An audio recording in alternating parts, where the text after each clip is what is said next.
இப்போ ரமலான் மாதம் நோன்பு வைக்கல, இப்போ குரான் ஓதுறாங்கல்ல. இப்போ குரான் ஓதுறது நம்ம பிள்ளைங்களுக்காக ஓதுனா அது சாத்தியமா அப்படின்னு கேட்குறாங்க. ஓதி முடிக்கிறது பிள்ளைங்களுக்காக கேட்டு துவா செஞ்சு நேர்த்து வைக்கலாமா?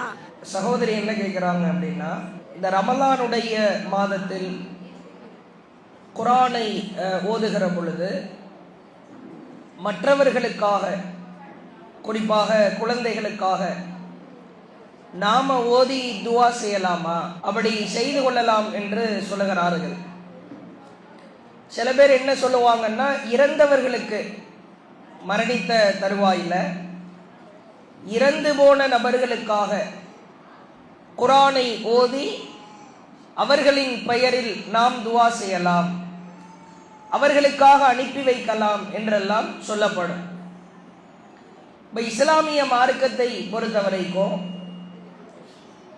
அல்லாஹுவின் தூதர் அவர்கள் எவ்வாறு இந்த குரான் விஷயத்தில் செயல்படுத்த சொன்னார்களோ அதைத்தான் நாம் செய்ய வேண்டும்.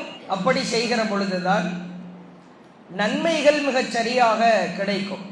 அல்லாஹ்வுடைய தூதர் அவங்க குரானை ஓதுகிற பொழுது சில வழிமுறைகளை எல்லாம் கற்றுத்தந்தார்கள். யார் குரானில் அலிஃப் என்று ஓதுகிறாரோ அவருக்கு 10 நன்மை கிடைக்கும். லாம் என்று ஓதுகிறாரோ 10 நன்மை கிடைக்கும். மீம் என்று ஓதுகிறாரோ 10 நன்மை கிடைக்கும். அலிஃப் லாம் மீம் ஒவ்வொரு எழுத்திற்கும் 10 நன்மை கிடைக்கும். இது குரானை ஓதுபவர்களுக்கு கிடைக்கிற நன்மை. யார் சூரா பக்கராவை ஓதுகிறாரோ, ஆலி இம்ரான் 2வது அத்தியாயம் 3வது அத்தியாயம் இதை யார் ஓதுகிறாரோ நாளை மறுமையில் மேக கூட்டங்களை போன்று இந்த அத்தியாயங்கள் அவர்களுக்காக பரிந்துரை பேசும் என்று அல்லாஹுவின் தூதர் அவர்கள் சொன்னார்கள். அதே போன்று அல்லாஹுவின் தூதர் சொன்னார்கள், குல் ஹுவல்லாஹு அஹது என்கிற சூறாவை யார் ஒரு முறை ஓதுகிறாரோ அவர் குரானில் 3ல் ஒரு பகுதியை ஓதியதற்கு சமமாகும். குல் ஹுவல்லாஹு அஹது அல்லாஹு ஸமது லம் யலிது வலம் யூலது வலம் யகுல் லஹு குஃபுவன் அஹத். இதெல்லாம் ஒவ்வொரு நாளும் ஒரு தடவையாவது ஓதி வச்சுக்கணும். அவ்வாறு ஓதுகிற பொழுது குரானில் 3ல் ஒரு பகுதியை அவர் ஓதியவராகிவிட்டார். குரான்ல 3ல ஒரு பகுதினா 10 ஜுஸ்ன்னு அர்த்தம். ஒரு தடவை சூரா இஹ்லாஸ் குல் ஹுவல்லாஹு அஹது சூராவை ஓதிவிட்டால் 10 ஜுஸ் ஓதியதற்கு அது சமம் என்று அல்லாஹுவின் தூதர் சொல்லுகிற செய்தியை பார்க்கிறோம். இது போன்று ஏராளமான நன்மைகள் இருக்கிறது. அது அவரவருக்கு உரிய நன்மைகள் தான். நாம குரான் ஓத தெரியாத சிறு குழந்தைகளின் பெயரிலோ அல்லது பலவீனமான நிலையில் வயதானவர்களாக இருக்கிறாங்க, படுத்த படுக்கையில இருக்கிறார்கள், அவர்களுக்காக குரான் ஓதுவதா, அல்லது மரணித்த ஒருவருக்காக அவருடைய தலையிலே அமர்ந்து யாசீன் ஓதுவதா, குரான் ஓதுவதா, இப்படியெல்லாம் அல்லாஹுவின் தூதர் அவர்கள் காட்டித்தரவே இல்லை. குரானை யார் ஓதுகிறாரோ அவருக்குத்தான் நன்மை கிடைக்குமே ஒழிய மற்றவர்களுக்காக நாம் குரான் ஓதுவதற்கு மார்க்கத்தில் அனுமதி இல்லை. அவர்கள் பேரில் நீங்கள் தர்மம் செய்து கொள்ளலாம். குழந்தையாக இருக்கிறது, உடல்நிலை சரியில்லை, அப்துல்லான்றைய பிள்ளைக்காக பேரனுக்காக காய்ச்சல் போகணுன்றதுக்காக நான் தர்மம் செய்து கொள்ளலாம். அது மார்க்கத்திலே இருக்கிற.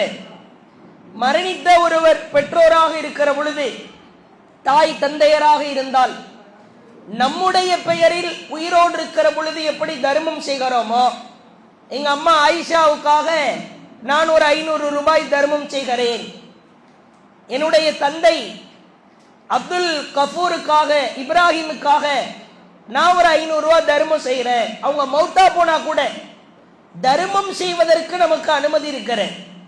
அவர்களுடைய பெயரில் ஒரு 5-10 ஏழைகளுக்கு சாப்பாடு வாங்கி கொடுக்கலாம். இதுவும் தர்மத்துல சேரும். இது அல்லாம, இதெல்லாம் ரசூலுல்லாஹ் அனுமதித்தது. இது அல்லாமல் அவர்களுக்காக துவா செய்து கொள்ளலாம்.